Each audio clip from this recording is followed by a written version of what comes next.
Well, many thanks indeed for joining us for tonight's broadcast. We trust you're doing well. I'm Ethan Tashobi and my guest anchor, Sharon Alela, who will be telling us, I'll be telling you more about her this later on in this bulletin, but she's a guest anchor tonight, as you can see, and she has a lot to tell us, especially in this season, as we celebrate basketball in Africa, and of course, you know what is coming up, Basketball Africa League. And there is a lot of work actually that is put in before we get to see Basketball Africa League. And that's what Sharon will be telling us, especially Giants of Africa. So it's an exciting evening. Now, this Friday in Kigali, President Paul Kagame, the Commander-in-Chief of the Rwanda Defence Force, chaired a High Command Council attended by members from the Rwanda Defence Force, Rwanda National Police, the National Intelligence and the Security, and the Intelligence and Security Service and other security organs. President Paul Kagame received Louise Mushikiwabo, the Secretary General of the International Organization of the Francophonie, and her delegation. Mushikiwabo is in Rwanda on an official visit, where she also attended the 3-day National Security Symposium 2022 here in Kigali. In other stories, according to the Chief of Defense Staff of the Rwanda Defence Force, General Jean Bosco Kazura, soldiers are only citizens just like any other, and they should be given opportunities to serve in any sector for the betterment of their country, as long as it is in accordance with the law. General Kazura made the remarks on the last day of the 3-day National Security Symposium 2022 here in Kigali. Isabel Masozera kicks off tonight's edition with this report. The first dialogue at the National Security Symposium 2022 was the latest in a series of discussions on the role of national security agencies in the development of the country and the people on the African continent. Experts, military personnel and security experts have highlighted that the conflicts and misunderstandings between civil and military sectors are common in a number of African countries, which is one of the reasons why security agencies do not make the right contribution to the development of those countries, especially where civilians do not want a soldier or a policeman to take on a civilian leadership position.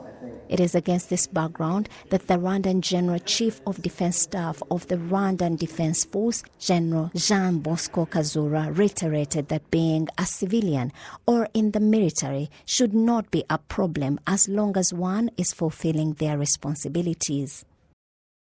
I believe that when the military is doing its primary role of defending the nation, it is somehow contributing to the development of the country, because by doing that, it is allowing other sectors to do what they are supposed to do peacefully and in harmony. But once the leadership has taken a decision that this one is the right man for the job, I don't think the issue wouldn't be that he's a military or he's a civilian, but once we need, as I said before, the objective being the development of the country. Again, we need to talk about that military is operating within a certain framework, within the law. It has its leadership. And I think it is upon the leadership to see that whatever the military is going to do is going to be done in that framework and not going in what is going to be a problem to the country.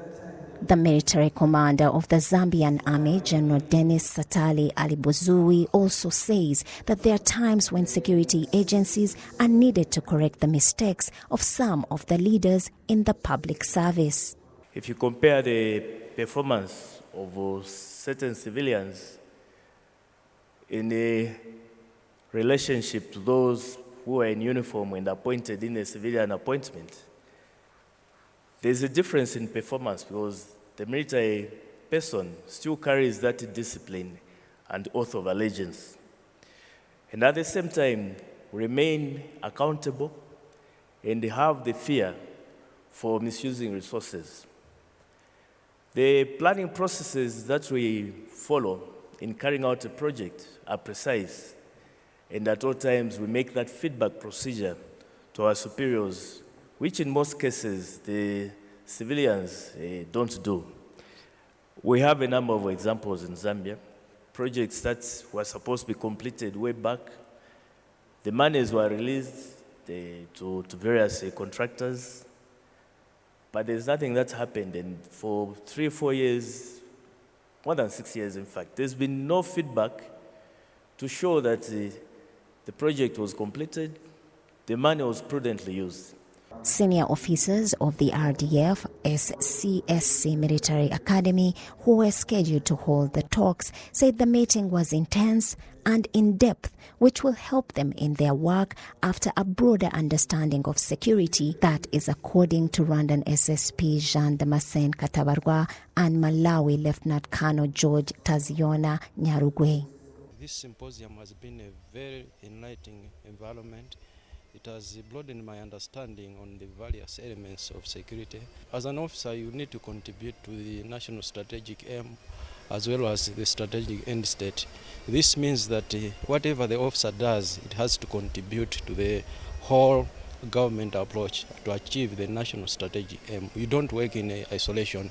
The Minister of Defense, Major General Albert George Murasira, concluded the meeting by giving a speech to the participants, especially the senior officers of the Rwanda Defence Forces, RDF SCSC. We hope that recommendations derived from these deliberations shall be transformed from theory to practice. This is always the biggest challenge. Also, to note is the fact that there is no magic bullet to a given crisis or problem. Rather, we must adopt a multidimensional and collective approach that involves several actors and options of dealing with problems. These are lessons that this symposium provides to students and as they deploy to their future assignments. In addition to the discussions on the role of security services in the development of the country and the people on the continent, on the last day of the meeting, there was another discussion on the issue of lack of access to electricity and clean cooking in Africa and how to solve it. Isabel Masozera, RTV News. Thank you, Isabel, for that report. Now, Rwanda and Belgium today signed an 18.8 billion Rwandan franc social protection agreement that will ensure vulnerable groups have access to decent employment, improved living standards, and are resilient to shocks, have opportunity through increased human capital development and equitable growth, according to the Minister of Finance and Economic Planning. Precious Chirezi has more of this report. Negotiations on the €600 million grant were made between Rwanda's Minister of Finance and Economic Planning and Belgium's ambassador to Rwanda. Honorable Ndajijimana explains that this financial contribution is going to push forward the country's objective to reduce unemployment, especially in women and youth. The main objective of this program is to improve the living conditions and resilience of vulnerable populations among women and youth in Rwanda by investing in social protection systems and decent work and contributing to the promotion of their sustainable and inclusive socio-economic development. The Belgian ambassador to Rwanda says funding women and youth-centered activities and helping them find employment is a good initiative as well as an efficient development method. So there is also some vulnerability associated with being either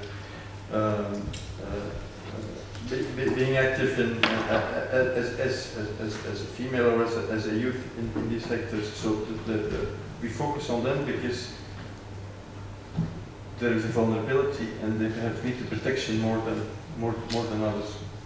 The Ministry of Finance and Economic Planning says that the project that the funding is going to go to is being conducted in Kigali and in the districts surrounding Lake Kivu, including Rubavu, Rusizi, and others. The Ministry of Finance and Economic Planning says that the project that the funding is going to go to is being conducted in Kigali and in the districts surrounding Lake Kivu, including Rubavu, Rusizi, and others. This project is going to be enforced and overseen by the Ministry of Public Service and Labor in collaboration with Enabel Development Agency as well as the private sector. Precious Chirezi, RTV News. Now, vitiligo is a disease which the pigment is lost from the areas of the skin, causing whitish patches. People with vitiligo say that it is very expensive to get its medicine, and such treatments are found in a few hospitals in the country. Doctors say that the vitiligo could be considered a dangerous disease because it affects mental health of the patients.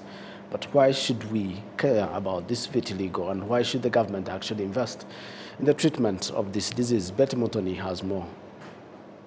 Many people have lost their true identity due to their differences. Some have failed to accept who they are due to the stigma given to them by the society. And some of these are vitiligo patients.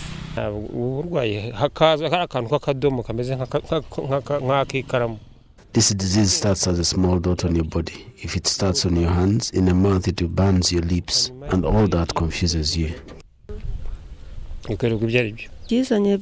I saw it coming. It came slowly, which stopped me from walking.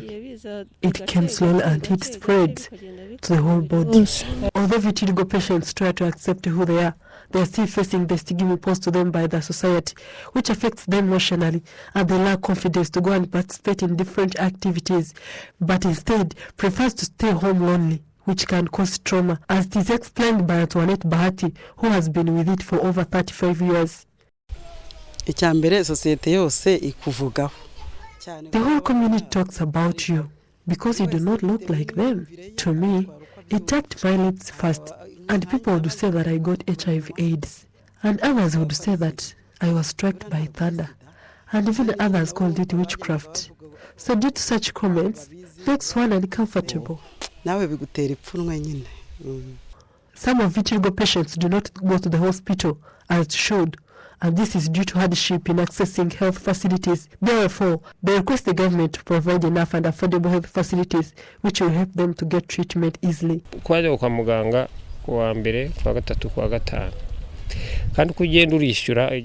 I'd go to hospital 3 times a week, and whenever I go, I would pay around 1,800 francs at the transport, then multiplied by the months. Yet they tell us that you go under treatment for at least 3 years. Where can one get all that money? You go there several times and get tired until you end up giving.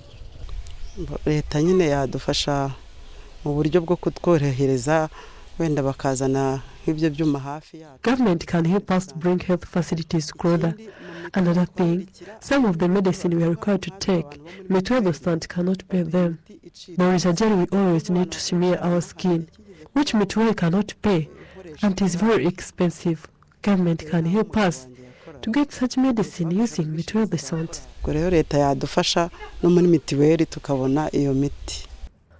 Kaites Kaitinkore, the consultant dermatologist, stressed out that vitiligo disease can be treated, that is, if the patient gets treatment at an early stage, and it requires to be consistent. What I will say is that it's a disease that is curable. Not always 100%, at least 75%, but it's curable when people come early on for treatment. So you have to come from treatment at least within 2 years or earlier. And talking about study, there's also a study done in Egypt with Egyptian dermatologists, where they started very aggressive treatment at the beginning of the vitiligo. They gave oral treatment, they gave phototherapy treatment, which is ultraviolet, and people recovered. And after a follow-up of 5 years, there was no vitiligo. So in my case, I have patients who come. Some respond very well, but some, maybe because of financial means, are not able to follow the treatment appropriately. It's a long-term treatment, at least 8 months, up to 1 to 2 years. And if you don't follow the treatment regularly, unfortunately, you don't get the results that are expected. Doctors said that the vitiligo cause is not yet found, but there is research being done in different countries to make sure that the cause is revealed, which will help in the prevention of this disease. Now, Green Hills Academy students who graduated from the 5th grade of elementary school today, Friday, unveiled the results of the study on national development programs in an effort to train them to start taking on civic responsibility and education. Precious Chirezi has the details. The research concept published by the Green Hills Academy graduates from the 5th grade consists of environmental preservation, the fight against poverty and hunger, among others. During the presentation they did in the presence of their parents and educators, students say they gained a lot of knowledge and that put them in a position to advise others. In this exhibition, we were choosing our SDG, which is short for Sustainable Development Goal, and we are making our central idea, lines of inquiry, and key concepts, and we went for trips to get more information about our Sustainable Development Goal. I have gained to be more responsible, to be more careful, and to always think about what I'm doing before I can do something right and what I can do to stop climate action. We can help other people, and it also affects in poverty, so we can also help other people in poverty.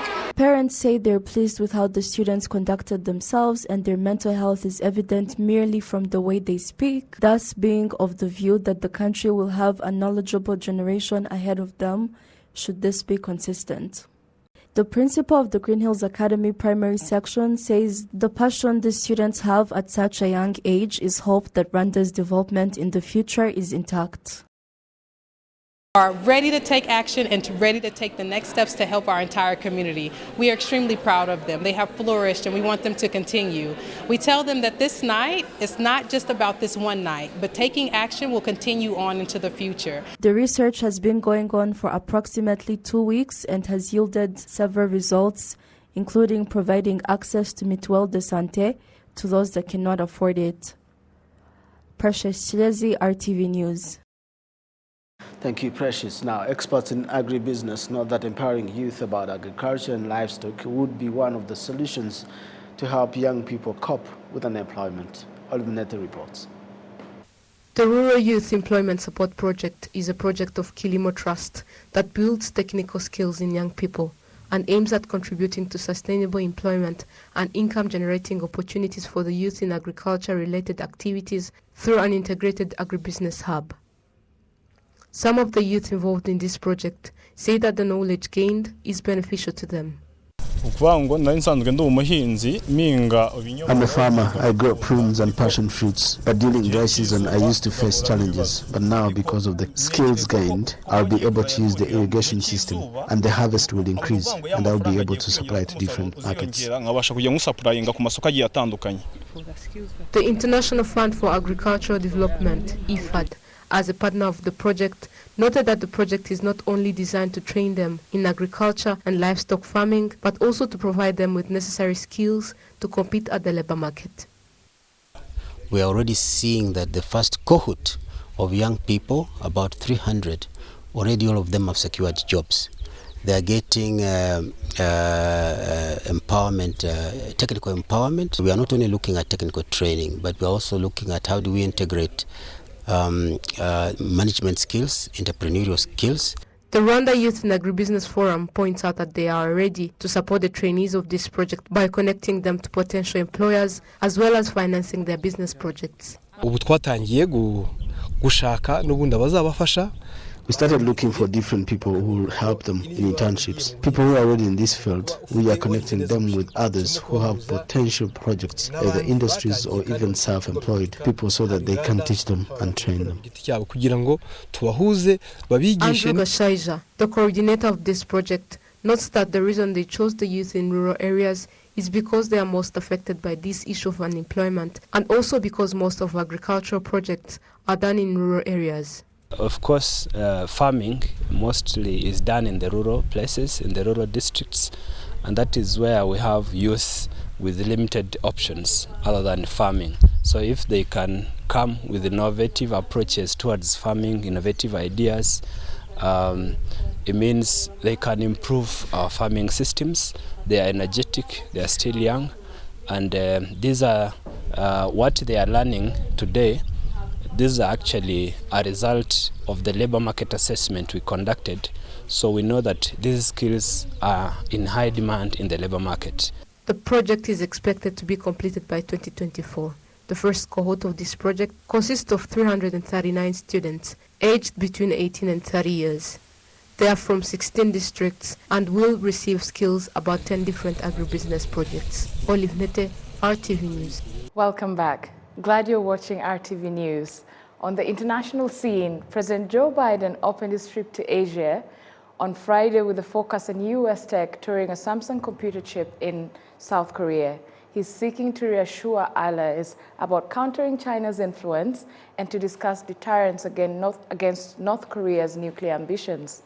During his 6-day stay, Biden will also visit Japan. We have all this report courtesy of Al Jazeera.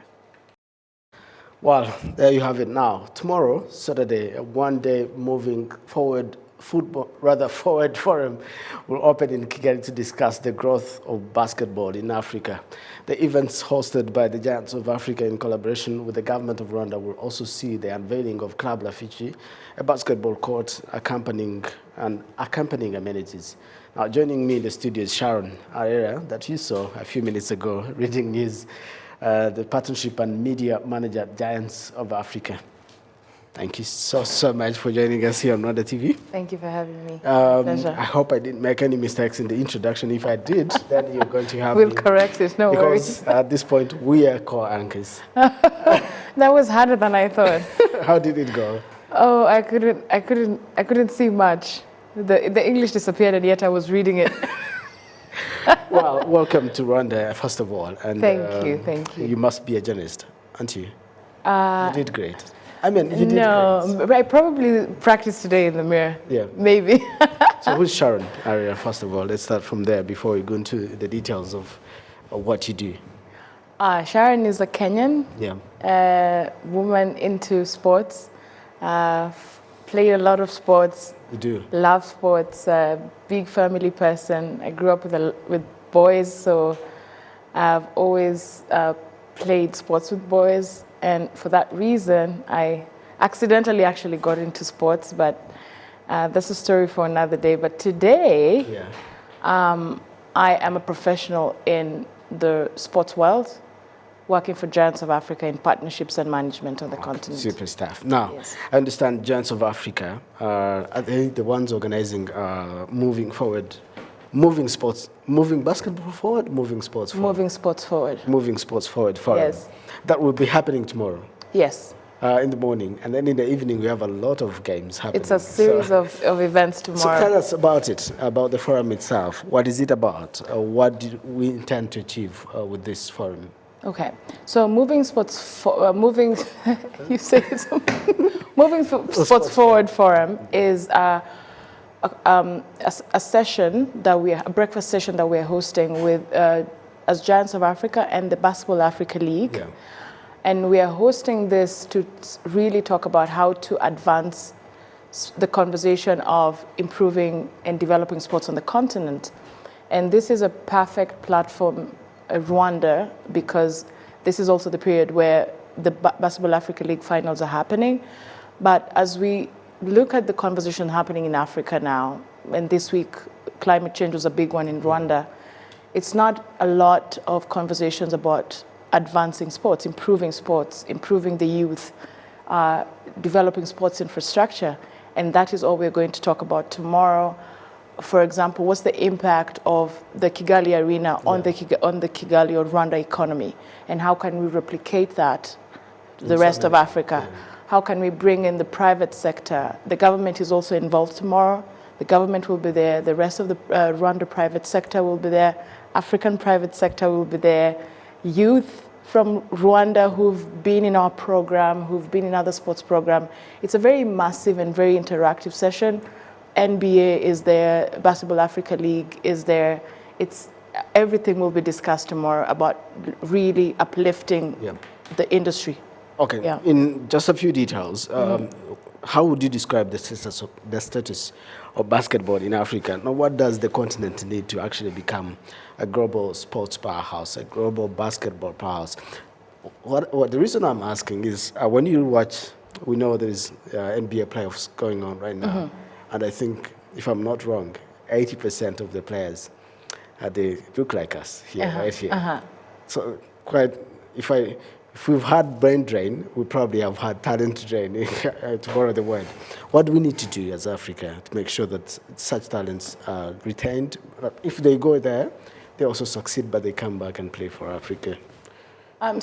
We have to start with the root of the problem, or what we need to improve in the long term to grow sports, and that is infrastructure. And that is one of the biggest topics tomorrow that we're going to talk about. You need a basketball court to play basketball. However tall you are, however talented you are, if you don't have the court, there's no way you're going to play. Yeah. And with that, there's no way you're going to go to get a sports scholarship or get empowered, and the ripple effects of sports. So at the base of it is, how do we develop sports infrastructure to give as many kids as possible a chance to play? That way you grow grassroots sports. That way we have pro basketball, like the Basketball Africa League, getting pro players from around the continent, playing within the continent, but it starts with developing infrastructure. Because basketball is not like football, but even football, you have at some point to play in a good stadium, on good grounds, right? But for basketball, you actually have to build basketball courts on the continent. That's the only way the sport is going to grow. I want to challenge your mind just a little bit. Absolutely, let's do it. As you know, as a fan of the game and someone who's into management, what would you want to see basketball in the next 5 years in Africa? African basketball. African basketball. I'd like to see as many kids as possible playing basketball in the street corners of the continent. And I say this because over the past couple of months, we've been traveling on the continent, and we'll come to that on the why. And there are places we've gone to where kids have never seen a basketball, leave alone touch it or know what to do with it. So that is my dream, that at some point in the next 5 years, we have as many basketball courts on the continent to propel the growth of the game, to make these kids aware that there's actually this very beautiful sport that is not just enjoyable to play, but that could actually change your life, that could give you the pathway to an education, to leadership, to all these things that you dream about. And it can actually be basketball. So as many basketball courts as possible. Very lastly, the Giants of Africa Festival 2020 was postponed. Okay. If you're aware. What is the plan? Any plans to host it very soon?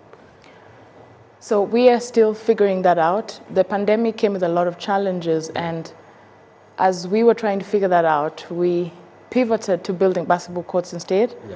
And that was... How many are you going to be building? We made a commitment to build 100 of them, and the Giants of Africa founder and president of the Toronto Raptors, the vice chairman, Masai Ujiri, made this announcement upon the completion of 10 that we unveiled. But this one today is number 13. The one that will be unveiled at Rafiki Club. So tomorrow we'll be at the Rafiki Club unveiling this beautiful facility that we've renovated that is part of our Built Within tour. And Built Within tour is a commitment by Giants of Africa to build 100 basketball courts on the continent. And this is just us trying to make sure that we are doing what needs to be done on the continent. Yeah. Interesting. Yes. Do you have any parting shot as we conclude this? I'm sure we don't have much time, but we conclude this. It's a week of basketball that we're going into, of course, the forum that we're talking about and the Giants of Africa taking lead. What should we expect this week as a fan of basketball in Africa? This week in Rwanda? Yeah. I mean, this week has a lot going on. The forum tomorrow is a sports business forum that's would be, you know, the government will be involved. Giants of Africa will be heavily involved as a host with the Basketball Africa League. We are launching a sports infrastructural project, and of course, it's a lot of excitement around pro basketball, which is the Basketball Africa League that we're all looking forward to. But also, as we do all this, that we recognize that we can build this on a bigger scale on the continent, that the private sector and everyone in the government sees the opportunity in sports as we experience this magic in Rwanda this week. Magic is coming in Rwanda this week, and I cannot say better than she actually did. Sharon Alela, is that the right pronunciation? Yes. Many thanks from Giants of Africa telling us about the forum that is coming up. It's called Moving Sports Forward Forum. Such a You said it right. And of course, Rafiki, if you're a fan of basketball, just know that we are getting one better court in Kigali, and that's Rafiki Club. You need to, start practicing and see. You never know. You could be called for the next Rwandan representative in the BAL 2023. From me and the entire news production team, and of course my guest, Anka Sharon, we say thank you. Until next time, kwaheri. Bye.